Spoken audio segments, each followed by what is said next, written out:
श्री सत्यनारायण कथा अध्याय दुसऱ्या अध्यायामध्ये भगवान म्हणाले, नारदा, हे व्रत पूर्वी कोणी केले होते ते सांगतो. एक सुंदर अशा काशीनगरात एक दरिद्री ब्राह्मण राहत होता. भूक व ताण यांनी पीडित होऊन तो ब्राह्मण पृथ्वीवर रोज फिरत असे. आचारनिष्ठ व धार्मिक ब्राह्मणांवरती कृपा करणारा भगवान त्या दुःखी ब्राह्मणाला पाहून भगवंतांनी वृद्ध ब्राह्मणाचे रूप घेतले व काशीनगरातल्या त्या ब्राह्मणाला प्रश्न विचारला. हे ब्राह्मणा, तू दुःखी होऊन दररोज पृथ्वीवर कशासाठी फिरतोस ते सर्व ऐकण्याची माझी इच्छा आहे.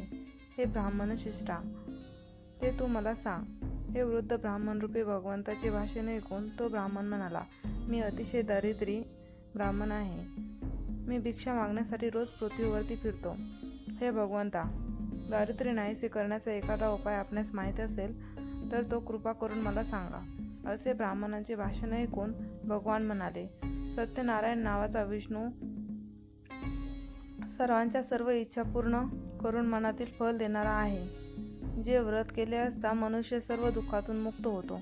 त्या सत्यनारायणाचे पूजात्मक उत्तम व्रत तू कर. त्यानंतर ब्राह्मणाला पूजनाचे सर्व विधान सांगून सत्यनारायण प्रभू तिथेच गुप्त झाले. वृद्ध ब्राह्मणाने सांगितलेले व्रत मी अवश्य करीन असा त्या दरिद्री ब्राह्मणाला लागल्यामुळे त्याने रात्री निद्रा लागली नाही. नंतर तो ब्राह्मण सकाळी उठून मी आज सत्यनारायणाचे व्रत करीन असा मनाशी निश्चय करून गावात भिक्षा मागण्यासाठी गेला. त्याच दिवशी त्या ब्राह्मणाला खूप पैसा मिळाला व त्याने पूजनाची सर्व तयारी करून आपल्या बांधवांसह सत्यनारायणाचे पूजन केले. नंतर तो दरिद्री ब्राह्मण या सत्यनारायण व्रतामुळे सर्व दुःखांतून मुक्त झाला व धनधान्यांनी समृद्ध होऊन आनंदी झाला. त्यावेळेपासून तो ब्राह्मण प्रत्येक महिन्याला सत्यनारायण व्रत करू लागला व या व्रतामुळे सर्व पापांतून मुक्त होऊन अति दुर्लभ अशा मोक्षाला गेला. ब्राह्मणो, ज्यावेळी हे सत्यनारायण व्रत जो कोणी मनुष्य भक्तिभावाने करील त्यावेळी त्याची सर्व दुःखे नाहीशी होतील. मुनिहो, याप्रमाणे नारायण भगवंताने नारदांना सत्यनारायणाचे व्रत सांगितले तेच मी तुम्हाला सांगितले. अन्य काय सांगू? ऋषी पुन्हा विचारतात.